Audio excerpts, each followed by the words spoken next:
நீங்க ஆசிரியர் பேசுறப்ப சமீபத்துல சின்ன படம் தியேட்டர் கிடைக்கலைங்கிறது ஒண்ணு. இப்ப தியேட்டர் ரிலீஸ் பண்ணும்போது அவங்க இப்போ ஒரு ரிக்வஸ்ட் பண்றாங்க யாராவது ப்ரொடியூசர்கிட்ட. ப்ரொடியூசர் வந்து வட்டிக்கு வாங்கியோ கஷ்டப்பட்டு ஒரு படத்தை முடிச்சு தியேட்டருக்கு போனா நீங்க ஃபர்ஸ்ட் 2 3 நாள் நீங்க 50 டிக்கெட் எடுத்து ஆள் அனுப்புங்க. நம்மளும் படத்தை எடுத்து நடிகை சம்பளத்தை கொடுத்து டெக்னீஷியன் சம்பளத்தை கொடுத்து வட்டியை கட்டி படத்தை ரிலீஸ் பண்ணா நீயே தியேட்டருக்கு ஆள் கொண்டு வான்னு சொன்னா இங்கதான் சினிமா எந்த அளவுக்கு ஆபத்துல இருக்குன்னு யோசிக்கணும். பிடிச்சிருக்குதா வேலை? அது கூட 50 டிக்கெட் 50 ஆள் உள்ள அனுப்பணும். என்ன வேலை கடைசி புடிச்சு என்ன வேலையை போச்சு? இப்ப அவனு டிக்கெட் கிளிக்கிற வேலையை போச்சு கடைசியா தேட்டர்ல போய். பெரிய ஒரு ஆபத்துல இருக்கு இது. நம்ம நானும் பேசிட்டு இப்ப உதயகுமார் சாரும் பேசி ராஜன் சாரும் பேசிட்டு இது பேசிட்டே போற விஷயமே இல்ல. இதுக்கு தீர்வு வேணும். நடிகருடைய சம்பளத்தை குறைக்கணும், இயக்குநர் சம்பளத்தை குறைக்கணும், டெக்னீஷியன் சம்பளத்தை குறைக்கணும், ஷூட்டிங் செலவு குறைக்கணும். இது மட்டும் இல்லையே ப்ரொடியூசருடைய சூழ்நிலை. இது மட்டும் இல்லையே. நாங்க எல்லாம் குறைச்சிக்கிறோம், எல்லாம் பண்ணிக்கிறோம், செலவு குறைப்போம், எல்லாம் ஒத்துழைக்கணும். நாங்க ஒத்துழைக்கிறோம். ஓகே, ஒத்துட்டதை எல்லாம் ஒத்துட்டாங்க எல்லாருமே. இது இல்ல பிரச்சனை. இப்போ ஷூட்டிங் செலவு குறைக்கிறது பிரச்சனை இல்லை, ரிலீஸ் பண்றதும் பிரச்சனை. அதான் போராட்டம். நீ படம் பண்றது ஈஸி, பணம் இருந்தா படம் பண்ணிடலாம். ரிலீஸ் பண்றதா இன்னைக்கு முடியல. தியேட்டர் எங்க இருக்கு? யார் கையில இருக்கு? யார் ஆக்கிரமிச்சிருக்கா? ஏன் கிடைக்க மாட்டேங்குது? இல்ல கிடைச்சால் கூட்டம் ஏன் வர மாட்டேங்குது? அதான் இப்ப நான் கேட்ட கேள்வி. மக்கள் ஏன் வர மாட்டேங்கிறாங்க? ஒண்ணு, நம்ம நிறைய படங்கள் தரம் இல்லாம இது இல்லாம எடுத்து கொடுத்து அதை பார்த்து பயந்துட்டாங்களா? அது ஒண்ணு இருக்குல்ல. 4 சின்ன படம் பார்த்து என்னடா போட்டு வச்சு கொண்டுட்டாங்களே அப்படின்னு சொல்லி அடுத்த சின்ன படம் வரும்போது பயப்படுறான். மக்களை பொறுத்த வரைக்கும் ஒன்னே ஒண்ணுதான் சார். இன்னைக்கு டிக்கெட் விலை சொல்றான், அதெல்லாம் இல்லை. ஒரு படத்துக்காக அவன் ஒதுக்குற நேரம், இன்னைக்கு நேரம்ங்கிறது மிகப்பெரிய விஷயம். ஒரு படமா 3 ஹவர்ஸ் அங்கே தேட்டருக்குள்ள, அதுக்கு முன்னாடி 1 ஹவர், பின்னாடி 5 ஹவர்ஸ் 6 ஹவர்ஸ் ஒரு படத்துக்கு ஒதுக்கணும். படம் தேட்டருக்கு போறான். அப்ப நான் வந்து இன்னைக்கு 6 மணி நேரம் ஒரு படத்துக்காக காலத்தை ஒதுக்குறேன்னா அந்த படம் அதுக்கான ஒர்த்தா இருக்கணும். அதுதான் முக்கியம். அப்படி ஒர்த்து இல்லைங்கிற பட்சத்துல உள்ள வரமாட்டேங்கான். அப்ப நிறைய விசாரிச்சு அதுக்கப்புறம் உள்ள வரோம். அப்ப பெரிய ஸ்டாருங்கிறது எங்க தப்பிக்கிறாங்கன்னா அது ஒரு போதையா போச்சு. நான் ஒரு பெரிய ஸ்டார் படத்தை ஃபர்ஸ்ட் ஷோ பார்த்துட்டுங்கிறது அது ஒரு ஃபேண்டசி, அது ஒரு போதை. அப்ப அதுல தப்பிக்கிறாங்க. பெரிய படம் தப்பிக்கிறது எங்கன்னா இந்த போதை தப்பிச்சுறாங்க. ஃபர்ஸ்ட் ஷோ அது போய் கூஞ்சுறாங்க. 2 3 நாளும் போய் பாத்துறாங்க. அது படம் நல்லா இருக்கு நல்லா இல்லைங்கிற அதுக்கு அந்த ஆராய்ச்சி அங்கே இல்லை. சின்ன படங்களுக்கு தான் மக்கள் வந்து இது நல்ல உடமா போய் பார்க்கலாமா, இதுக்கு டிக்கெட் கொடுத்து போய் பார்க்கறது ஒர்த்தா, இதுக்கு 6 மணி நேரம் நம்ம ஸ்பெண்ட் பண்றது ஒர்த்தாங்கிறது எங்கே பண்றாங்க? சின்ன படத்துக்கு மட்டும்தான் இந்த ஆராய்ச்சி. பெரிய படங்களுக்கு போய் விழுந்துறாங்க. அப்ப சின்ன படத்தை காப்பாத்துறதா இன்னைக்கு நம்மளோட வேலையா இருக்கணும். மக்களை வரவழைக்கிறதுக்கு என்ன வழி? டிக்கெட் விலையா அதுக்குன்னு சில தியேட்டர் ஒதுக்கணும். 20 ரூபா பாப்கார்ன்லாம் இன்னைக்கு 150 ரூபா 200 ரூபா விற்கிறாங்க. தியேட்டருக்கு குழந்தைய கூப்பிட படம் பார்க்கறது டிக்கெட் விலையை விட பேரண்ட்ஸ் வந்து குழந்தையோட தியேட்டருக்கு போறது பயப்படுறாங்க. இப்போ உள்ள போயிட்டா இன்டர்வியூல குழந்தைகளுக்கு ஏதாவது வாங்கி கொடுத்து ஆகணும். பெரியவங்களுக்கு தான் படம் நல்லா இருக்கா நல்லா இல்லையா, நல்லா இருந்தா திருப்தி, இல்லைன்னா திருப்தி இல்லை. குழந்தைகளுக்கும் அப்படியே இல்லை. தியேட்டருக்கு போனா ஏதாவது வாங்கி சாப்பிடணும். நீ வாங்கி கொடுக்காம வந்தா அது எவ்வளவு காவியமா இருக்கட்டும், அதுக்கு டல்லு தான். அப்ப அது வாங்கி கொடுக்கும்போது அதுக்கான பாப்கார்னா இருக்கும், கூல்ட்ரிங்ஸா இருக்கட்டும், பப்ஸா இருக்கட்டும், அது விலை என்ன? இன்னைக்கு வியாபாரம் வேற, கொள்ளடிக்கிறது வேற. 30 ரூபா பொருளை 40 ரூபா 50 ரூபாய்க்கு விற்கிறது வியாபாரம். 30 ரூபா பொருளை 300 ரூபாய்க்கு விற்கிறது கொள்ளை, பகல் கொள்ளை. அப்ப இந்த கொள்ளையை தடுக்கிறது அரசாங்கத்தோட கடமை. 30 ரூபா பொருள் வந்து நீ தியேட்டருக்குள்ள போனா 300 ரூபா கொடுத்தனா நீ மக்கள் கொள்ளடிக்கிற. மக்கள் யார் நம்பி இருக்காங்க? மக்களை போய் அவங்க கேண்டீனா போய் அடிக்க முடியும்? இதுக்கு பொறுப்பு அரசாங்கம். ஒரு காலத்துல ஏர்போர்ட்ல தான் டீ 100-150 ரூபா இருக்கும். ஏர்போர்ட்ல தான் ஒரு பப்ஸ் 50-60 ரூபா 100 ரூபா. இன்னைக்கு ஏர்போர்ட்டை விட தியேட்டர்ல தான் இந்த கேண்டீன் உள்ள பொருள் ரேட்ல ஜாஸ்தி. அப்ப கேண்டீன் நடத்துவங்க அவங்க இஷ்டத்துக்கு விலை ஏத்திக்கலாம்னா அதுக்கு அரசாங்கம் கண்ட்ரோல் பண்ணும்ல. இதையும் கண்காணிக்கணும். ஒரு டிக்கெட்டை நாங்க பிளாக்ல வித்தா 150 டிக்கெட்டை 200 ரூபாய்க்கோ 250 ரூபாய்க்கோ வித்தா அது பிளாக் டிக்கெட், சட்டப்படி குற்றம். கரெக்ட் தானே? அப்போ 100 ரூபா 30 ரூபா பாப்கார்னை நீங்க 150 ரூபாய்க்கு வித்தா சட்டப்படி கரெக்டா? தப்பு தானே? அப்போ ஒரு பொருளுக்கு என்ன நிர்ணயம்? அதுக்கு நீ வெளியில் ரோட்டுகளில் போட்டால் ஒரு 10 ரூபா லாபம் வை, ஒரு கொஞ்சம் ஏசி உண்டாக வச்சா 20 ரூபா 20 ரூபா லாபம் வை. தேட்டரா மாலா ஒரு 30% வை, 20% 30, அதான் 30 3 ரூபாய்க்கு எங்க இருக்கு? இதனால ஃபர்ஸ்ட் இதெல்லாம் ஆராயணும். இதெல்லாம் ஆராய்ச்சி பண்ணி சும்மா தேட்டர் வர முடிக்கிறான்னா நம்ம வர வச்சு கொண்டு வரோம். அவனை போட்டு எதை எடுத்தாலும் வந்து கொள்ளை அடிக்கிறோம். கார் பார்க்கிங் கொள்ள, கேண்டீன்ல ஏதாவது கொள்ள. இன்னைக்கு இவங்களாம் பேசும்போது அப்ப வாங்க குடிசார் அவ்வளவு சந்தோஷமா பேசிக்கிறோம்ல. சின்ன பிள்ளை குடிசாரு ஏன் இன்னைக்கு வந்து ஒரு படத்தை ரிலீஸ் பண்ணிட்டு இன்னைக்கு வந்து அர்த்தத்தோட பேசுறாருன்னா இதெல்லாம் நம்ம வந்து தியேட்டருக்காரங்களை குறை சொல்றதும் தப்பு, மக்களை குறை சொல்றதும் தப்பு. தப்பு நம்ம மேல வச்சுக்கிட்டு நம்ம வந்து கண்ட்ரோல் பண்ண முடியல நம்மளால. அதை ஆராய்ச்சி மக்களை உள்ள கொண்டு வரதுக்கான ஆராய்ச்சி பண்ணணும். நாங்கள் எல்லாரும் கேள்விப்பட்டதான். குடிச்சு வந்து நீங்க 50 டிக்கெட் 5 நாளைக்குள்ள அனுப்புங்கன்னா எப்படி அனுப்போம்? இதெல்லாம் ரொம்ப வேலை கேட்கும்போது. இந்த தருணம் ஏன்னா ரொம்ப எமோஷனலான ஒரு moments actually.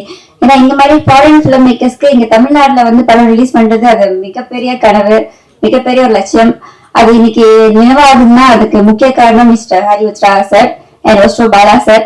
Thank you for welcoming us into Indian cinema. நீங்க எல்லாமே கண்டிப்பா இது சாத்தியம் இல்லை. And thank you to Kanira team. இங்க நாங்க பாதி பேர் தான் வந்திருக்கோம், மீதி பேர் ஸ்டில் இன் மலேசியா வர முடியல. வந்தவங்களுக்கும் வராதவங்களுக்கும் என்னுடைய வாழ்த்துக்கள் அண்ட் நன்றிகள். And thank you to the director and co producer Kathiravan எனக்கு இந்த வாய்ப்பு கொடுத்ததுக்கு. அண்ட் நான் எழுதின கதையை நம்பி அது ஒரு அழகான படமாக்கி இப்போ தமிழ்நாடு வரைக்கும் கொண்டு வந்து சேர்த்திருக்காங்க. அது ரொம்ப பெரிய விஷயம். கங்க்ராச்சுலேஷன்ஸ். அண்ட் இன்னொரு முக்கியமான ஒரு ஆளுக்கு நன்றி சொல்லணும். அது என்னோட பொண்ணு ஆதிரா. ஏன்னா நாங்க கல்யாணம் பண்ணி ஒரு ஃபியூ இயர்ஸ் கழிச்சுதான் பிறந்தா. ஸோ மீன்வால் மைண்ட் டைவர்ட் பண்ணலாம்னு சொல்லி தான் கதை எழுத ஆரம்பிச்சேன். This is my first script கண்ணீரா. ஸோ கதை எழுதி படம் போயிட்டு இருக்கிறப்போ ஐ காட் பிரெக்னன்ட், கன்சீவ் ஆயிட்டேன். அப்போ நான் கோஆர்டினேஷன் பண்ணிட்டு இருந்தேன். ஸோ அப்போ கதிர் சொன்னாங்க நீ வீட்டில் எழுந்து ரெஸ்ட் பண்ணுங்க, ஏன்னா ஷூட் செட்டு டைரிங்கா இருக்கும், கஷ்டமா இருக்கும் அப்படின்னு சொன்னாங்க. அப்ப நான் சொன்னேன் நீங்க தனியால போய் ஷூட் பண்றது கஷ்டம் இல்லை அப்படின்னா நான் இப்போ 2 பேரா இருக்கேன். ஸோ எனக்கு ஆக்சுவலி எக்ஸ்ட்ரா ஒரு எனர்ஜி இருக்கு, எக்ஸ்ட்ரா ஒரு சக்தி இருக்கு. So how can I be weaker than any time before அப்படின்னு சொல்லிட்டு then we somehow continued the shoot. So I would like to thank my daughter for being the strength and giving me the endurance to complete the shoot. And அவங்க எனக்கு வரல, மலேசியால இருக்காங்க. So I would like to dedicate this very special moment to her. And இந்த படம் வெற்றி அடையணும் அப்படின்னு நான் கடவுளை வேண்டிக்கிறேன். And thank you universe for making this happen. Thank you very much. Bala sir அவங்களும் சொன்னாங்க சார் கொஞ்சம் பேசுங்க, நீங்க இயக்குனர் ஹீரோஸ் கொஞ்சம் பேசுங்க அப்படி சொன்னாங்க. ஸோ அதனால முடிஞ்ச அளவுக்கு என்ன கவர் பண்ண முடியும் அப்படின்னு நான் பாக்குறேன். அதாவது ஒரு பழமொழி இருக்கு, அதாவது திரைக்கடல் ஓடியும் திரவியம் தேடு அப்படின்ட்டுன்னு. ஸோ எங்களுக்கு வந்து பாத்தீங்கன்னா நாங்க கடல் கடந்து இவ்வளவு பெரிய கடல் மாதிரி இருக்கிற ஒரு திரைத்துறைக்கு எங்களுடைய படமும் ஒரு சின்ன ஒரு கருவியா இருக்கணும், பங்கு அளிக்கணும் அப்படின்னு சொல்லிட்டு தான் நாங்க கடலை தாண்டி இங்க வந்திருக்கோம்.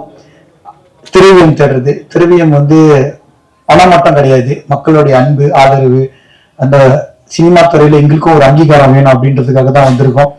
ஸோ இந்த படம் வந்து எனக்கு ரொம்ப இமோஷனலான ஒரு படம் அப்படின்னு சொன்னா, இந்த ப்ரொடக்ஷனை நான் தான் முதல்ல ஸ்டார்ட் பண்ணேன். சார் அறிவுத்ரா அவர் வரதுக்கு முன்னாடி இந்த படம் வந்து ஆல்ரெடி கொஞ்சம் தொடங்கிட்டோம். ஸோ அது ஏன் எனக்கு ரொம்ப எமோஷனல்னா, அவங்க என்னுடைய ஒய்ஃப் கௌசல்யா வந்து அஃப்கோர்ஸ் இப்போ இருக்கிற காலகட்டத்தில் உங்களுக்கு தெரியும், கல்யாணத்துக்கு அப்புறம் வந்து குழந்தைகள் இல்லைன்னா கொஞ்சம் இந்த சொசைட்டில ஒரு சின்ன ப்ரெஷர் இருக்கும். அது அறிந்து அறியாமலே நம்மள தாக்கும். ஸோ அப்போ ஒரு சின்ன கேப் விழுவும்போது அப்ப நான் சொன்னேன், லைக் நம்மளுக்கு கொஞ்சம் ஒரு சின்ன ஒரு டைவர்ட் பண்றதுக்கு அவங்க வந்து என்கிட்ட சொன்னாங்க, நம்ம ஏன் நான் ஒரு கதை எழுதுறேன், ஒரு படம் பண்ணலாமே அப்படின்னு சொன்னாங்க. நான் சொன்னேன், சரி இதுல இருந்து வெளியாகிறதுக்கு உனக்கு ஒரு தேவைப்பட்டுச்சுன்னா நீ செய்யுமா, பிரச்சனை இல்லை, நீ கதை எழுது, நம்ம பார்ப்போம் அப்படி படமா கன்வெர்ட் பண்றதுக்கு அப்படின்னு சொல்லி ஒரு 2 மாசத்துலயே அவங்க ப்ரிப்பேர் பண்ணி கொண்டு வந்துட்டாங்க ஸ்கிரிப்ட். கேட்கும்போது ரொம்ப ரொம்ப பிடிச்சிருந்துச்சு, எனக்கு ரொம்ப ரிலேட்டபிளான ஒரு கதையா இருந்துச்சு.